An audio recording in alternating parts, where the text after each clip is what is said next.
കേരളത്തിൽ ഇപ്പോൾ ഏറെ ചർച്ച ചെയ്യുന്ന വിഷയം എമ്പുരാൻ സിനിമയാണ്. എമ്പുരാൻ സിനിമ സാധാരണ സിനിമയാണോ ഹിറ്റാണോ എന്നതല്ല വിഷയം. എമ്പുരാൻ സിനിമയിൽ ഉയർത്തുന്ന രാഷ്ട്രീയമാണ്. അത് സംഘപരിവാറിന് എതിരാണ് എന്ന് സംഘപരിവാറിന് സ്വയം തോന്നി എന്നതാണ് ഏറ്റവും പ്രധാനപ്പെട്ട കാര്യം. അതുകൊണ്ട് തന്നെ സംഘപരിവാർ ചിത്രത്തെ ബഹിഷ്കരിക്കണം എന്നാവശ്യപ്പെട്ടുകൊണ്ട് സോഷ്യൽ മീഡിയയിൽ വലിയ ചർച്ച ആരംഭിക്കുകയും ചെയ്തിട്ടുണ്ട്. BJP നേതാക്കൾ ഇതിനകം തന്നെ പ്രതികരണങ്ങൾ നടത്തിക്കഴിഞ്ഞു. BJP സംസ്ഥാന ജനറൽ സെക്രട്ടറി MT രമേശ് പറഞ്ഞത് സിനിമയെ സിനിമയായി കണ്ടാൽ മതി. എത്രയോ സിനിമകൾ വരുന്നുണ്ട്, അത് BJPക്ക് അനുകൂലമായ സിനിമകൾ വരുന്നുണ്ട്, അതിനെയും സിനിമയായി കാണുകയും മാത്രമേ ചെയ്യുന്നുള്ളൂ. സിനിമ ഞങ്ങൾക്കെതിരെ BJPക്കെതിരെ സംഘപരിവാറിനെതിരെ എന്തെങ്കിലും പറഞ്ഞാൽ അങ്ങനെ തകർന്നു വീഴുന്ന പാർട്ടിയൊന്നുമല്ല BJPയും സംഘപരിവാർ സംഘടനകളും എന്നാണ് MT രമേശ് പ്രതികരിച്ചത്. പ്രതികരിക്കേണ്ടി വന്നു എന്ന് തന്നെ. സിനിമയുടെ ആശയം, സിനിമയുടെ കഥ വല്ലാതെ കൊള്ളുന്നുണ്ട് സംഘപരിവാറിന് എന്നതുകൊണ്ട് തന്നെയാണ്. സോഷ്യൽ മീഡിയയിൽ വലിയ ക്യാമ്പയിനാണ് സംഘപരിവാർ അനുകൂലികൾ നടത്തിക്കൊണ്ടിരിക്കുന്നത്.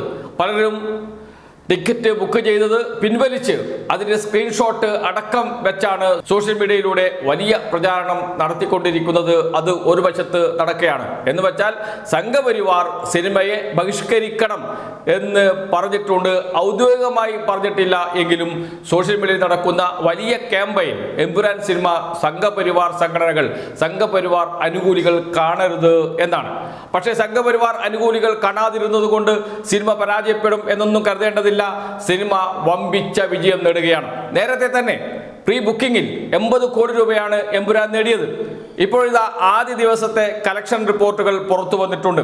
22 കോടി രൂപയാണ് ആദ്യ ദിവസം എമ്പുരാൻ എന്ന സിനിമ കളക്ട് ചെയ്തിരിക്കുന്നത്. എന്ന് വെച്ചാൽ മലയാള സിനിമയിലെ ഏറ്റവും വലിയ ഓപ്പണറായി മാറിയിട്ടുണ്ട് എമ്പുരാൻ എന്നർത്ഥം. വലിയ നേട്ടമാണ് ഉണ്ടാക്കിയത് എന്ന കാര്യത്തിൽ സംശയമേയില്ല.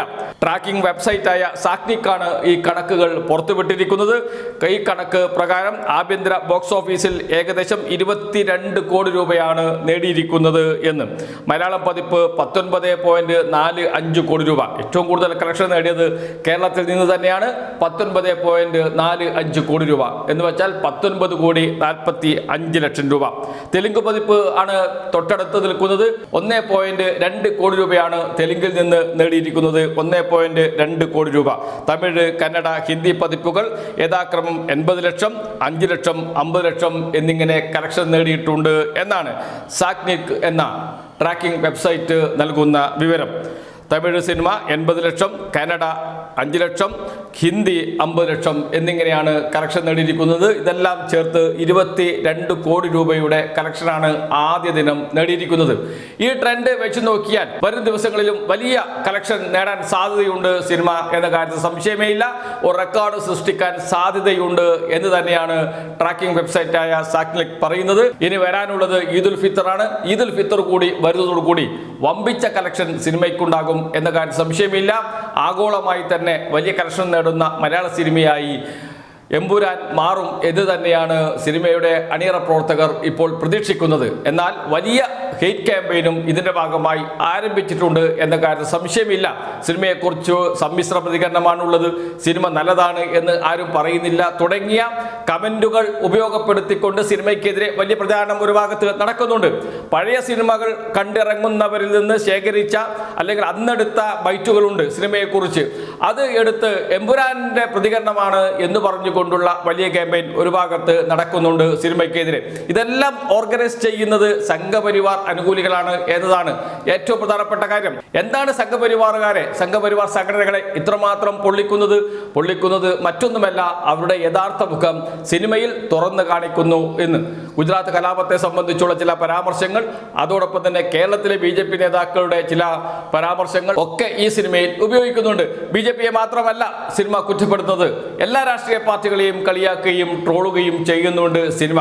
കുറച്ച് കൂടുതൽ BJPയെ ട്രോളുന്നു എന്ന് മാത്രമേ ഉള്ളൂ. ആത്യന്തികമായി സിനിമയാണ്. സിനിമയുടെ കഥയെ സാമൂഹിക സംഭവങ്ങൾ സ്വാധീനിക്കും, സ്വാഭാവികമാണ്. എന്നാൽ അതിൻ്റെ നേർപതിപ്പല്ല ഒരിക്കലും സിനിമയിൽ ഉണ്ടാകുക എന്ന് നാം ഓർക്കണം. അതുകൊണ്ട് സിനിമയായി കണ്ടാൽ മതി എന്ന MT രമേശിന്റെ വാക്കുകളാണ് എടുക്കേണ്ടത്. അത് അതുപോലെ സ്വീകരിച്ചാൽ മതി.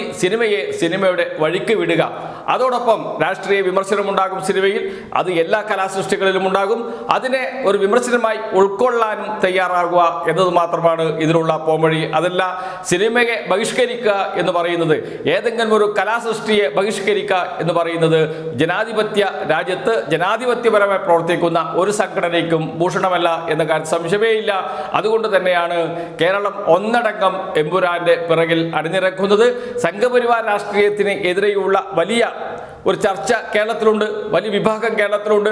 അവർ മുഴുവൻ സിനിമ കാണാൻ തിയേറ്ററിലേക്ക് ഇടിച്ചു കയറുകയായിരിക്കും സംഘപരിവാറിന്റെ ഈ ബഹിഷ്കരണ ആഹ്വാനത്തിലൂടെ നടക്കുക എന്നത് എല്ലാവർക്കും അറിയുന്ന കാര്യം തന്നെയാണ്. അത് തന്നെയാണ് ആദ്യ ദിനം കണ്ടത്.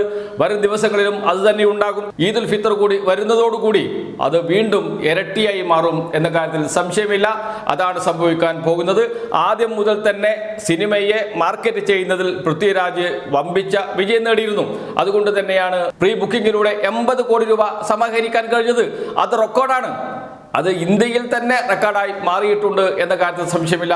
അത് ഇനിയും തുടരും എന്ന് തന്നെയാണ് സിനിമയുടെ ഇപ്പോഴത്തെ ട്രെൻഡ് കാണിക്കുന്നത്. സംഘപരിവാർ കൂടി ബഹിഷ്കരണാഹ്വാനം നൽകിയതോടുകൂടി അത് ഒന്നുകൂടി അധികരിക്കും എന്നതാണ് ഇന്നത്തെ അവസ്ഥ. എന്തായാലും സംഘപരിവാറിന്റെ എല്ലാ ബഹിഷ്കരണാഹ്വാനങ്ങളെയും തള്ളിക്കളഞ്ഞുകൊണ്ട് എമ്പുരാൻ മുന്നേറുന്നു എന്നതാണ് ഫീൽഡിൽ നിന്ന് ലഭിക്കുന്ന വിവരം.